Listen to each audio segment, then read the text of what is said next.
Commerce کی تمام خبریں یا باقی بھی جنرل ان کا بہت زیادہ گہرا تعلق رہا ہے سراج قاسم تیلی صاحب سے. السلام علیکم بلال احسن صاحب, آپ کو خوش آمدید کہتے ہیں پروگرام خبر کی خبر میں.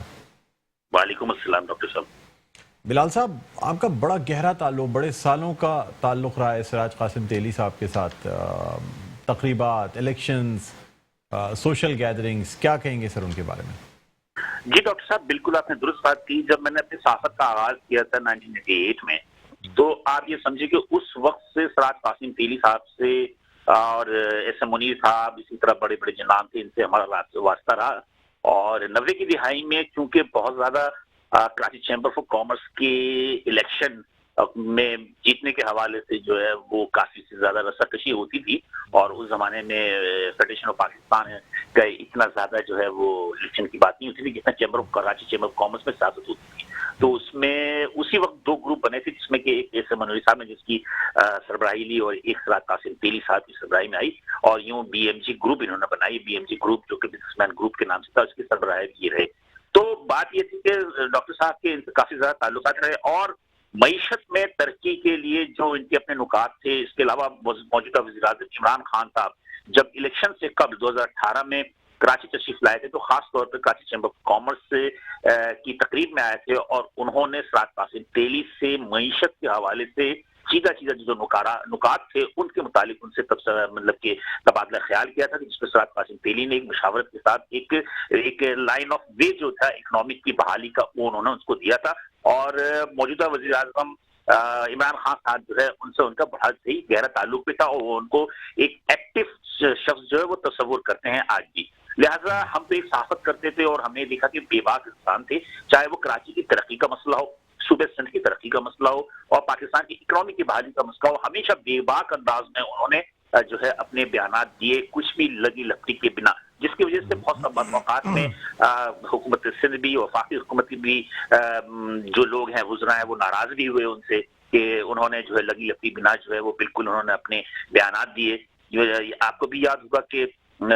گزشتہ ادوار میں انہوں نے حکومت سندھ کی جانب سے جب یہ بارشوں کا سلسلہ ہوا تھا اور کراچی شہر جو ہے وہ کافی زیادہ جو ہے وہ متاثر ہوا تھا, تو انہوں نے کہا تھا کہ فوج کے حوالے کر دیا جائے کراچی کو, جس پہ کہ کافی حکومت سندھ کی جانب سے بھی ناراضگی کا اظہار کیا گیا تھا. لیکن بہرحال وہ اپنی بات کو جو ہے وہ بالکل لگی لپٹی رکھے بنا بے باک انداز میں جو ہے وہ کہا کرتے تھے, اور اس کے لیے وہ مشہور بھی تھے. بلال صاحب, مجھے یہ بتائیے گا کہ کراچی چیمبر کی جو سیاست ہے, جس طرح ایک بیلنس آف پاور ہوتا ہے, ظاہر سی بات ہے یہ دو شخصیات بڑی اہم ہیں. اب ان میں سے ظاہر سی سراج قاسم تیلی صاحب اس دنیا میں نہیں رہے, تو یہ جو بیلنس آف پاور ہے یہ کس طریقے سے برقرار رہے گا کراچی چیمبر آف کامرس میں؟ دیکھیے کہ کراچی چیمبر آف کامرس میں جو بزنس مین گروپ ہے, اس بزنس مین گروپ میں یہ سربراہ تھے, اس کے علاوہ جنرل سیکریٹری ایک خلیل صاحب تھے, اس کے علاوہ وائس پریزیڈنٹ ہم جو نثار ہیں خالق ہارون ہیں, اس کے علاوہ بہت سارے لوگ جو ہیں جو انہوں نے vice president, senior vice president, general secretary اور دوسرے ایم سی کے ممبران وغیرہ جو بھی تھے, انہوں نے باقاعدہ طور پہ ایک سسٹم, ایک اسٹرکچر بنایا ہوا تھا. تو یقینی طور پہ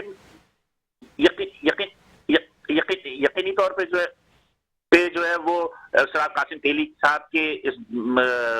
دنیا سے جانے کے بعد جو ہے وہ یقینی طور پہ جو بھی سب سے سینئر بہت سارے ان میں تاجر ہیں ایسے جو کہ اب آگے آئیں گے, لیکن سراج قاسم تیلی چونکہ ایک ایسی شخصیت تھے کہ جن کے سامنے جو ہے کوئی بھی دوسرا شخص جو ہے وہ بہت زیادہ جو ہے وہ آگے نہیں آنا چاہتا تھا, کیونکہ وہ سراج قاسم تیلی سے ایک محبت بھی کرتے سارے تاجر, اور بھی کہتے تھے کہ جو ہم بات نہیں کر سکتے وہ سراج قاسم تیلی صاحب کہہ سکتے ہیں. تو لہٰذا اب جو سیکنڈ لائن ہے, جو لیڈران میں جو بھی سینئر وائس پریزیڈنٹ ہیں یا ایم سی کے ممبران ہیں یا جنرل سیکریٹری ہیں, ان میں سے کوئی نہ کوئی ان کو منتخب کریں گے, ان کی باڈی, اور پھر وہ اس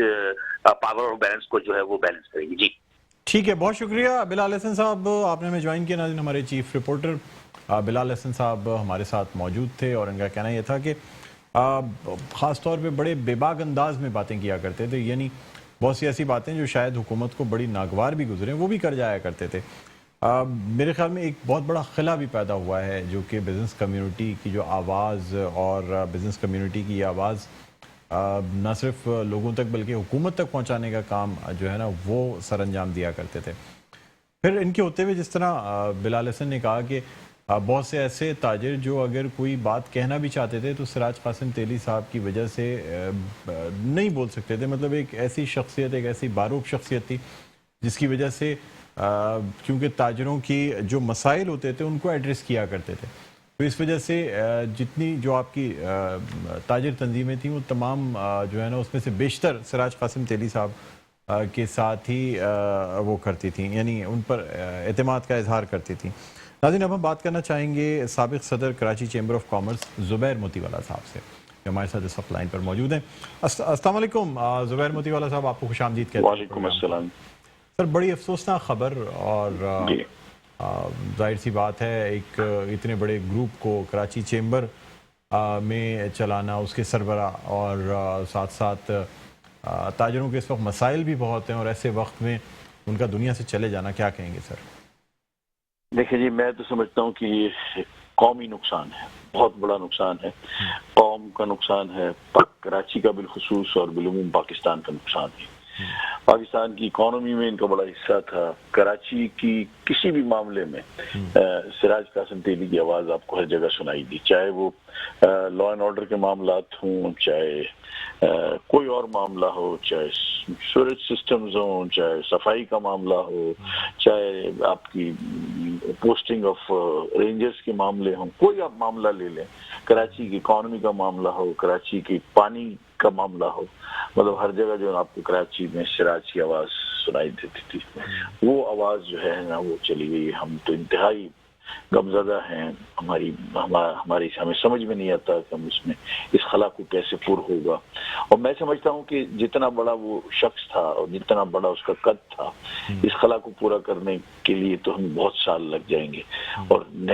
میں سمجھتا ہوں ان کی مثالیں سالوں تک دی جاتی رہیں گی۔ وہ جس طرح سے سچ بولتے تھے ڈنکے کی چوٹ پر کھڑے ہو کے کسی جگہ کے اوپر بھی، وہ ایک ایسا ان کا ایک طرح امتیاز تھا کہ وہ کبھی بھی کسی بھی بڑے سے بڑے شخص کے سامنے یا چھوٹے سے چھوٹے آدمی کے سامنے وہ سچ کا دامن نہیں چھوڑتے۔ وہ سب سے بڑی کوالٹی جو ان کی تھی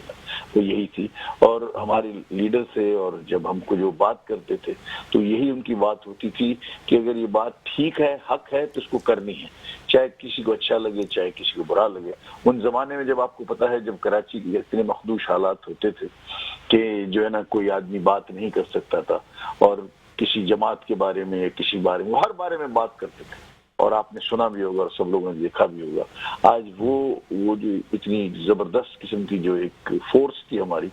وہ آج ہم میں نہیں ہے۔ ہم اس کے بعد جتنا افسوس کریں اتنا کم ہے۔ ہم تو اللہ سے دعا کرتے ہیں کہ اللہ ان کو اپنی جوار رحمت میں جگہ عطا فرمائے، اعلیٰ سے اعلیٰ مقام دے، ان کے لواحقین کو صبر جمیل دے، اور ہم سب کو ان کے نقش قدم پر، جو ہم چیمبر میں جو لوگ ہیں، ان کے ساتھی جو ہیں، وہ یونٹی کے ساتھ جیسے وہ ایک طرح سے لے کے سب کے ساتھ چل رہے تھے، ہم ان کے نقش قدم پر چلیں، اور کراچی کے آج جو مسائل ہیں وہ پہلے سے زیادہ گمبھیر بھی ہیں، پہلے سے زیادہ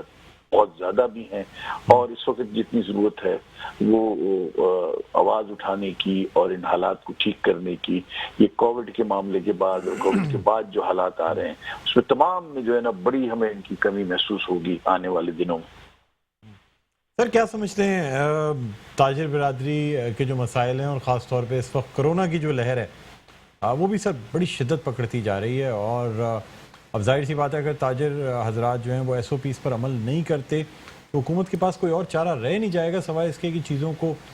مزید ریسٹرکٹ کیا جائے۔ آپ کیا کہتے ہیں سر اس حوالے سے؟ دیکھیں جی، اس کے لیے بھی اگر سراج بھائی کی مثال دے تو انہوں نے بہت اس کے اوپر کام کیا، اور اپنے گھر میں بھی جب انٹر کرتے تھے، فیکٹری کو تو ٹھیک ہے وہ پوری طرح سے وہ اپنے کرتے تھے، ہر ایک کو تاکید بھی کرتے تھے، اور ایس او پیز کا پورا انتظام جب ہم ان کے گھر جاتے تھے تو وہاں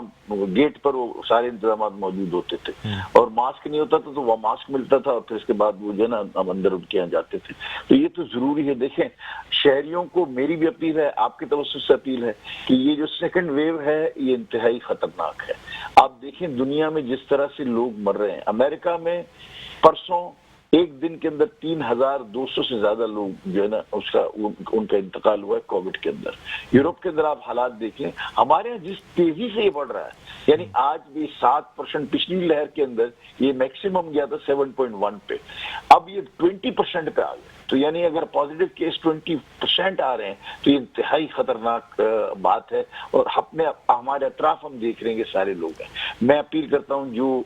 فیکٹری اونرز ہیں ان سے کہ آپ اپنی فیکٹریوں میں کسی طرح سے بھی SOP کو پوری طرح سے اس کے اوپر جو ہے نا عمل پیرا ہوں۔ اسی طرح سے دکانداروں کو، مارکیٹ کے جو لوگ جاتے ہیں، شہریوں کو جو اس کی یہ سمجھتے ہیں کہ یہ کوئی چیز نہیں ہے، یہ سائلنٹ کلر ہے، یہ آپ کو کب مارے گا آپ کو پتہ نہیں چلے گا۔ تو ان سب کو ہر طرح سے جو ہے نا SOP کی پابندی ہم کو کرنی چاہیے۔ اس کی بچت کا جو ذریعہ ہم نے دیکھا، ماسک سب سے بڑا ہے، پھر آپ کی ڈسٹینسنگ، فزیکل ڈسٹینسنگ جو ہے نا، وہ دونوں، یہ دو چیزیں جو ہے نا وہ بہت زیادہ ضروری ہیں جو لوگوں کو اس پر عمل پیرا ہونا چاہیے۔ ٹھیک ہے سر، بہت شکریہ، آپ نے ہمارے پروگرام کے لیے وقت نکالا۔ ناظرین، زبیر موتی والا، سابق صدر Karachi chamber of commerce and industry, ہمارے ساتھ موجود تھے، اور ان کا کہنا یہ تھا کہ اس وقت تاجروں کے جو مسائل ہیں، اور خاص طور پہ تاجروں کو اس بات کو سمجھنے کی بھی ضرورت ہے کہ کرونا کی اس وبا کے دوران انہیں social distancing, mask, hand sanitization, SOPs کا بہت زیادہ خیال رکھنا ہے، اس لیے کہ اگر فیکٹریز میں، دکانوں میں، بازاروں میں ان چیزوں کا خیال نہیں رکھا جائے گا تو پھر ایک طرف تو حکومت کی جانب سے اقدامات ہیں وہ اپنی جگہ، لیکن لوگ جس طرح سے کرونا کا شکار ہو کر اور یعنی اس دنیا سے بھی رخصت ہو رہے ہیں، بیمار ہو رہے ہیں، ایک اس وبا کی جو دوسری لہر ہے وہ بڑی شدت اختیار کر گئی ہے، اور اب ہمیں واقعی اس اویئرنیس کا مظاہرہ کرنا ہے۔ بہرحال ناظرین، اب ہم بات کرنا چاہیں گے بزنس مین گروپ کے جنرل سیکرٹری ہم AQ خلیل صاحب سے بات کریں گے۔ السلام علیکم سر، آپ کو خوش آمدید کہتے ہیں پروگرام خبر کی خبر میں۔ جی وعلیکم السلام سر، بڑی افسوسناک خبر، سراج قاسم تیلی صاحب اس دنیا سے رخصت ہو گئے، اور ظاہر سی بات ہے آپ کا بزنس مین گروپ اس کے سربراہ، اور اس کو یعنی ایک بہت بڑا خلا ہے سر، کیا سمجھتے ہیں کیا یہ خلا پر ہو پائے گا آپ کے گروپ میں؟ جی، سراج تیلی صاحب کی جو شخصیت تھی وہ بڑی ہمہ جہت شخصیت تھی۔ وہ کراچی بلکہ پاکستان کی جو بزنس اور انڈسٹریل کمیونٹی ہے اس کے لیے جو خدمات انجام دے رہے تھے، تقریباً ربع صدی سے 25-40 بلکہ اس سے بھی زیادہ 25-30 سال سے زیادہ جو چیز ان میں تھی، ظاہر ہے کہ اللہ تعالیٰ کی دیوی ودیت کردہ چیزیں ہوتی ہیں، لیکن جو چیز میں نے فیل کی وہ یہ تھی کہ وہ انتہائی نڈر، بے باک، سچے اور خدا ترس انسان تھے۔ ابھی 4-5 خوبیاں، ایک ایسی خوبیاں ہیں جو عمومی طور پہ مجھے ہماری پوری جو قیادت ہے اس میں بہت کم لوگ ایسے لگتے ہیں، نظر آتے ہیں، جو کلمات الحق جو ہے وہ حکمران کے سامنے بھی کہتے ہوئے نہ ڈریں۔ سراج صاحب کی یہ جو خصوصیت تھی، اس نے بزنس کمیونٹی کو آج یہ صدمہ جب ان کو پہنچا ہے تو تقریباً ہر آنکھ جو تھی وہ اشک بار تھی، وہ کہ اس کی چاہے وہ ایک ملاقات ہو، چاہے وہ برسوں پہ محیط ہو، اور وہ ہر شخص یہ سمجھ رہا تھا کہ اس کے گھر کا ایک فرد جو ہے وہ آج جدا ہو گیا ہے۔ سراج قاسم تیلی صاحب، کیونکہ اللہ تعالیٰ نے ان کو بہت نوازا ہوا تھا، اس کے باوجود بھی جو چھوٹے تاجر تھے، چاہے بڑے انڈسٹریلسٹ تھے، چاہے درمیانی درجے کے کاروباری تھے، کبھی یہ فرق محسوس نہیں ہونے دیا کہ وہ کسی ایک طبقے کی نمائندگی کرتے ہیں۔ لوگوں کی شادیوں میں بھی جاتے ہیں، غموں میں بھی جاتے ہیں، ان کے پروگراموں میں بھی جاتے ہیں، ان کی مارکیٹوں میں بھی جاتے ہیں۔ حد یہ ہے کہ جب سانحات ہوئے، جیسے بولٹن مارکیٹ کا سانحہ ہوا، اس میں انہوں نے تقریباً حکومت سے بات کر کے 2-4 ارب روپے کا جو ایک بہت بڑا منصوبہ تھا اس کی ذمہ داری محض اس لیے لی کہ اللہ راضی ہو جائے، لوگ آباد ہو جائے۔ تو اس قسم کی سوچ رکھنے والے جو لیڈر ہیں، ان کی جو خلا ہے وہ اتنی جلدی پورا نہیں ہوتا، اور میں یہ بھی نہیں کہتا کہ یہ پورا ہوگا نہیں ہوگا، کیونکہ یہ کام اللہ کے ہیں، اللہ کے ہاتھ میں، اللہ جس سے چاہتا ہے وہ کام اس سے وہ لے لیتا ہے۔ لیکن بظاہر مجھے ایسا لگتا ہے کہ سراج قاسم تیلی کی صورت میں ہم بزنس کمیونٹی کو جو سرپرستی ہمارے پاس تھی، جو ہمارے سر پر ہم سمجھتے تھے کہ ایک ایسا سایہ ہے، وہ ہم سے آج چھن گیا، اور ہم کم از کم خود کو یتیم محسوس کر رہے ہیں۔ اس لحاظ سے بھی ہم بہت زیادہ بدقسمت اپنے آپ کو سمجھتے ہیں کہ انہوں نے کراچی کے لیے جو جدوجہد شروع کی تھی اور کراچی کے جو حق کے لیے وہ جدوجہد کر رہے تھے، چاہے NFC ایوارڈ ہو، چاہے کراچی میں کچرے کا ڈھیر جو ہے اس کو اٹھانے کی بات ہو، بارش کے پانی کی ہو، لوگوں کے نقصانات کی ہو، اس کے لیے وہ جو جدوجہد کر رہے تھے، چاہے وہ ایجنسیز کے خلاف یا ایجنسیز کے حق میں یا حکومت کے خلاف یا حکومت کے حق میں، سوچے بنا وہ صرف حق کی بات کرتے تھے کہ بھئی یہ جو 70% ٹیکس دینے والا جو سٹی ہے اور پاکستان کو جو چلاتا ہے، اگر اس کو آپ نے اس کا حق نہیں دیا تو یقینی طور پر اس سے پورا پاکستان متاثر ہوگا. یہ ان کی تھیم تھی، اور اس تھیم کی بنیاد پر وہ چاہے کوئی بھی فورم ہو، چاہے وہ وزیر اعظم کا فورم ہو، پریزیڈنٹ کا ہو، گورنروں کا ہو، وزیر اعلیٰ کا ہو، چاہے بیرونی ملکوں کے جو ایمبیسڈرز ہیں ان کا فورم ہو، ہر جگہ وہ کراچی کو ریپرزینٹ کرتے تھے، کراچی کی بات کرتے تھے، کراچی کے حوالے سے جو ان کا کیس تھا. دوسرا ایک ان کا مشن تھا کہ کراچی چیمبر کو شایع نشان ایک بلڈنگ جو ہے وہ بنا کے دے دیں. اس مقصد کے لیے انہوں نے بہت قربانیاں دیں، اور ان کا یہ خواب تھا کہ ایک اچھی سی بلڈنگ کراچی میں مل جائے. گو کہ ہم نے بڑی امیدیں وابستہ کی تھیں سرکاری لوگوں سے، لیکن سرکاری لوگوں نے جب مایوس کیا تو انہوں نے کہا کہ نہیں، ہم خریدیں گے، اور وہ کام پروجیکٹ جو ہے اس وقت چل رہا ہے، اللہ کرے وہ کمپلیٹ ہو اور ان کی یادگار وہ بن جائے. ٹھیک ہے سر، بالکل آپ نے صحیح فرمایا کہ بڑی جدوجہد، بڑی بات ان کی جو ہے کراچی کے لیے. بہت شکریہ AQ خلیل صاحب، آپ نے ہمیں جوائن کیا. ناظرین، ایک بہت بڑا جو صدمہ ہے وہ بزنس کمیونٹی کو پہنچا ہے، اور یہ جو خلا اتنی بڑی شخصیت جو ہے وہ اس دنیا سے رخصت ہو گئی. اللہ تعالیٰ ان کی مغفرت فرمائے، اور بس ہم سب کو بھی اس وبا سے نکلنے کی اللہ تعالیٰ توفیق عطا فرمائے. اسی دعا کے ساتھ آج کا پروگرام اپنے اختتام پر پہنچتا ہے. مجھے بلند اقبال کو اجازت دیجیے. اپنا بہت خیال رکھیے گا. اللہ حافظ.